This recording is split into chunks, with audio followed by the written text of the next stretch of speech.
Ah, apa? Coba kita polling lagi ya sebelum membahas ini. Apakah Anda setuju Anies Baswedan maju Pilgub Jakarta? Setuju? Tidak setuju? Ragu-ragu ya. Seiring waktu saya lihat keinginan untuk maju lebih besar ya daripada tidak ya. Inilah mental kita ya, bahwa jabatan publik itu dianggap sarana satu-satunya untuk bisa terus berkibar karena mental feodalis masyarakat ya. Padahal saya berharap Anies sudah melampaui itu ya, menjadi kingmaker. Tetapi seandainya dia maju dalam Pilgub Jakarta, nanti kita lihat hasil polling kita ya. Hati-hati dengan jebakan ini ya. Jadi ada tulisan dari seorang pengamat pemerhati sosial dan politik, Solihin MS ya, yang berjudul waspada jebakan Anies di Pilgub DKI ya. Bukan jebakan Anies tapi Anies dijebak. Tapi kita baca di Suara Nasional. Coba kita bacakan. Rakyat Jakarta yakin 80% ingin agar Anies kembali memimpin Jakarta. Ya, ini asumsi. Track record Anies sudah sangat bisa dirasakan oleh masyarakat ibu kota, mulai dari lapisan paling atas sampai lapisan paling bawah. Sentuhan-sentuhan Anies selalu membawa dampak kebaikan bagi rakyat. Jejak Anies makin terasa manfaatnya ketika pejabat gubernur digantikan Heru Budi.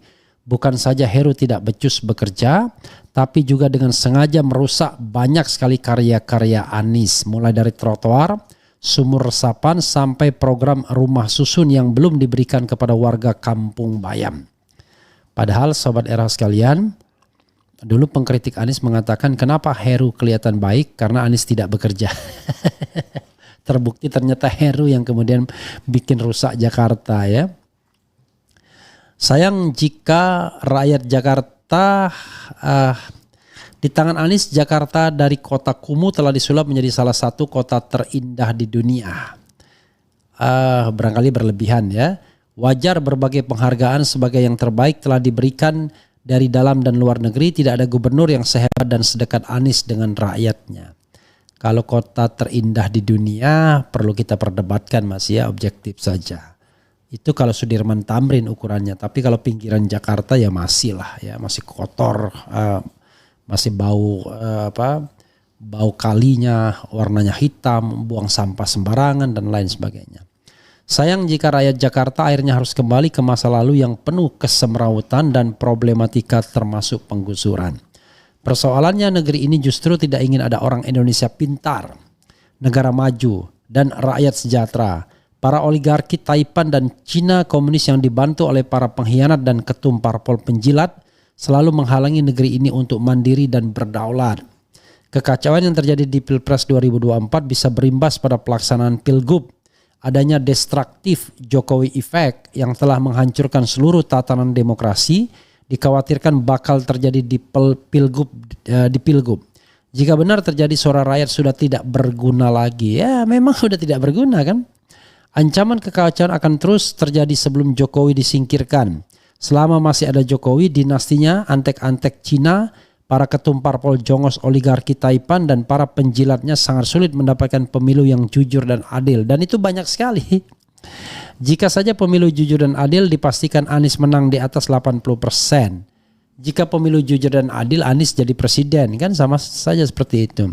Tapi apalah artinya angka 80%, 90% jika KPU, Bawaslu dan MK dipimpin oleh manusia-manusia iblis yang takut penguasa, bahasanya, menghalalkan segala cara dan tidak pernah takut dosa.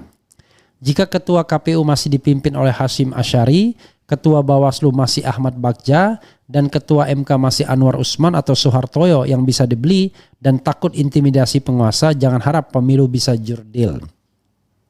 Jika telah terjadi kecurangan dan paslon dukungan rezim direkayasa dimenangkan, maka para ketum parpol menutup mata terhadap kecurangan yang terjadi dan rame-rame mendulung paslon hasil kecurangan, mendukung mungkin ya. Akhirnya Anies dan paslon pendukung lagi-lagi harus berseberangan jalan.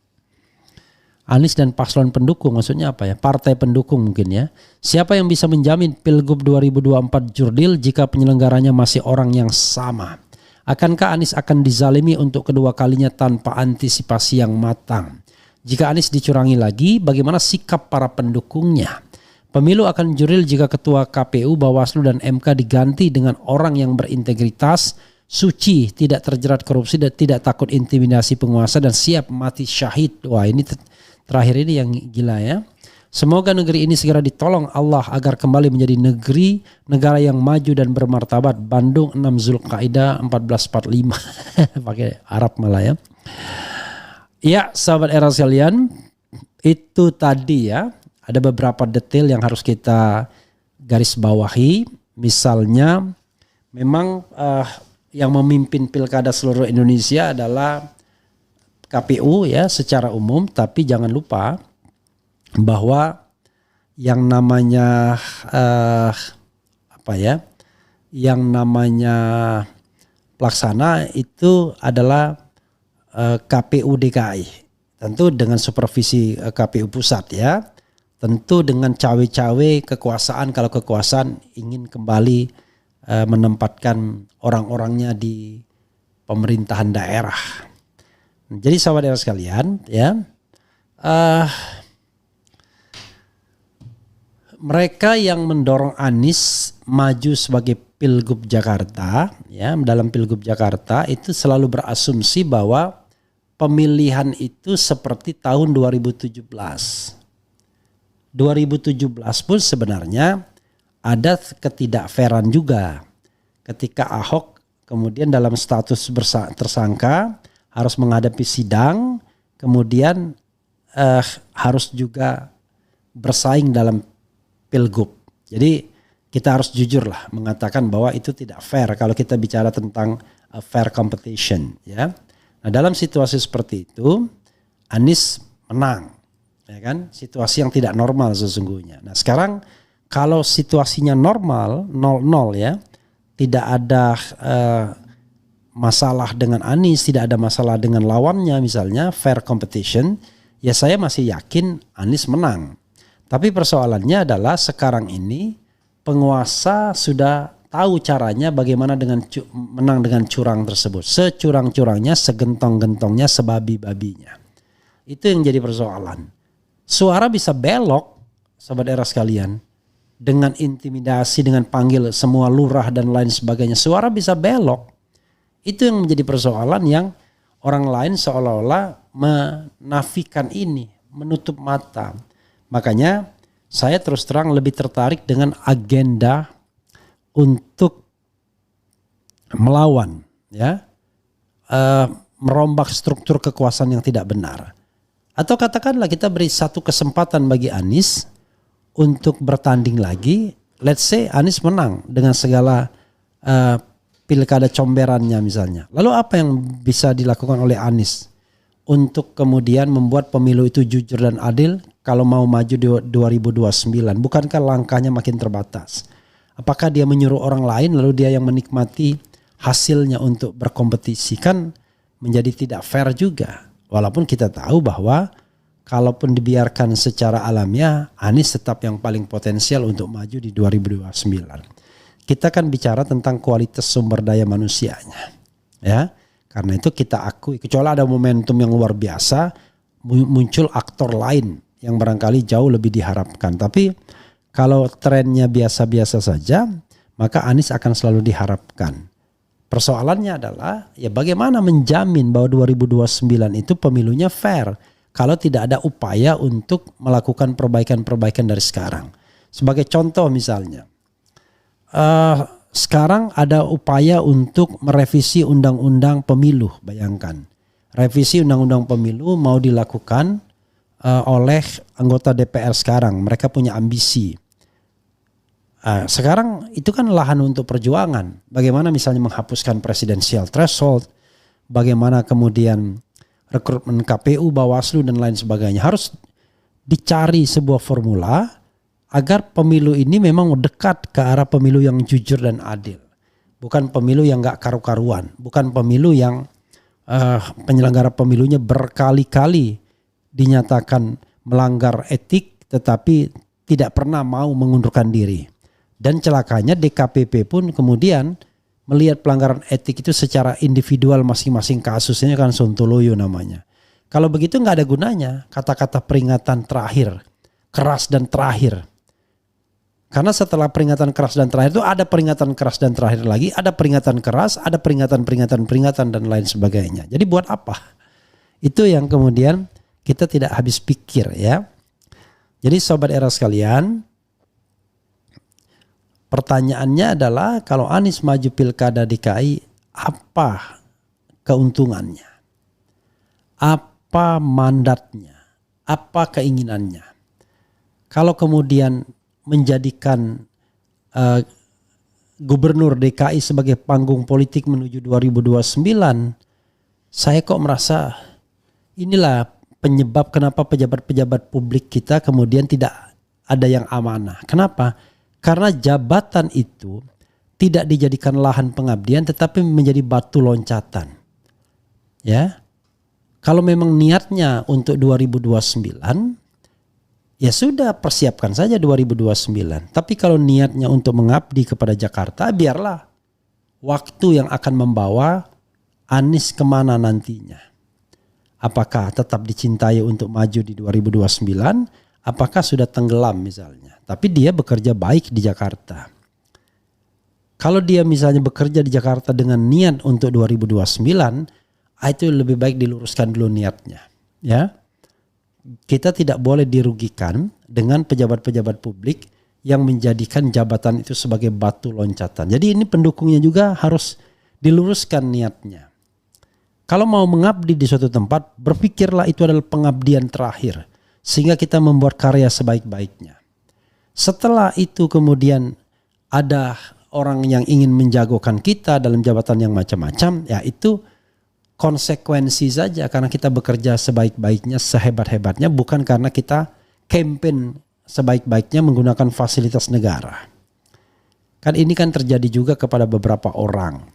Ada gubernur misalnya keliling Indonesia dengan menggunakan fasilitas publik. Ini kan nggak benar, ya.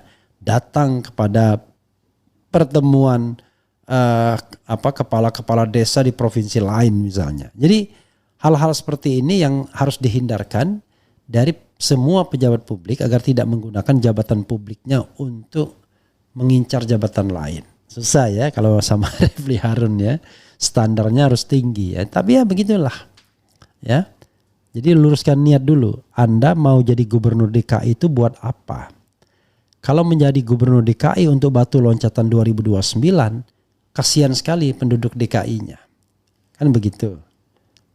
Masa Anda mengentertain pendukung-pendukung Pilpres 2024? Tapi kalau ingin berbakti kepada penduduk DKI, ya, bagaimana dengan agenda untuk memperbaiki struktur politik agar Pilpres itu lebih demokratis, bisa dijamin demokratisasinya dan tidak lagi sebansos-bansosnya, segentong-gentongnya dan sebabi-babinya misalnya.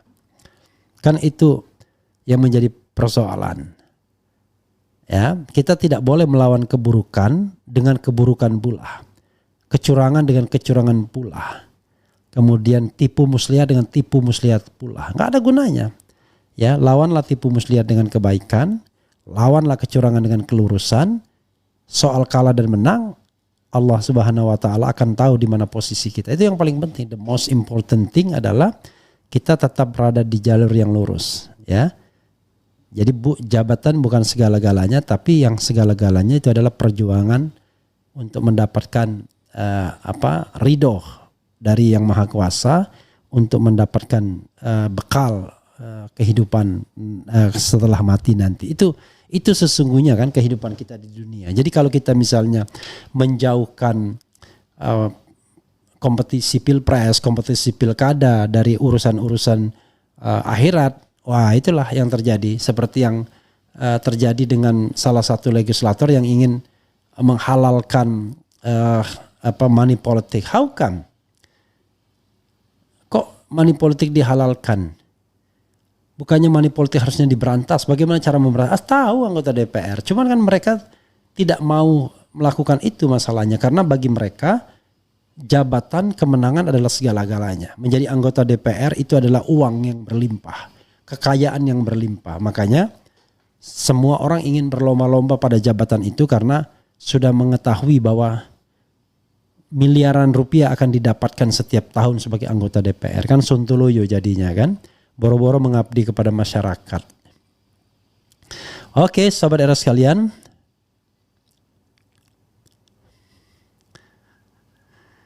Kemudian selamat siang, hadir ikut nyimak mie sedap yang paling murah. Maksudnya apa lagi ya? Jangan bikin malu-malu cuma dapat mie sedap sudah bangga. Apa maksudnya? Coba kita lihat komentar ini ya. Hasil polling sobat RH sekalian. Tadi kita luncurkan polling ya. Tuh, saya udah menduga ya orang akan berubah. Apakah Anda setuju Anies Baswedan ikut Pilgub Jakarta? Yang voting 54 setuju 54%, tidak setuju 41%, ragu-ragu 5%. Bandingkan dengan sebelumnya yang mayoritas tidak setuju. Jadi memang mood publik kita ya mungkin karena dilihatnya tidak ada pergerakan apa-apa ya sudahlah. Tidak ada akar rotan pun jadi. Maka kemudian 54% masih menginginkan, tapi yang tidak setuju 41%. Nanti kita lihat kalau N-nya lebih banyak lagi ya, ini baru 1 kilo. Karena saya berpikir memang akhirnya orang akan menyerah pada realitas ya sudahlah. Anies harus punya jabatan agar tetap dia di pusaran untuk 2029. Why? Harus menjadi, kalau saya ya mau jadi pilkada, mau menjadi gubernur aja, nggak usah diembel-embelin. Karena kalau diembel-embelin kita juga tidak tahu apakah sesuatu itu bakal terjadi atau tidak, apakah Anies bisa jadi calon atau tidak. Yang jelas adalah kalau Anda mau menjadi gubernur DKI, ya jadilah gubernur DKI yang baik. That's all, sudah selesai. Tidak usah mikirkan yang lain. Kalau kemudian Anda menjadi calon presiden, ya itu soal yang memang konsekuensi ya. Oke. Coba kita lihat lagi ya. Kita lihat saja nanti.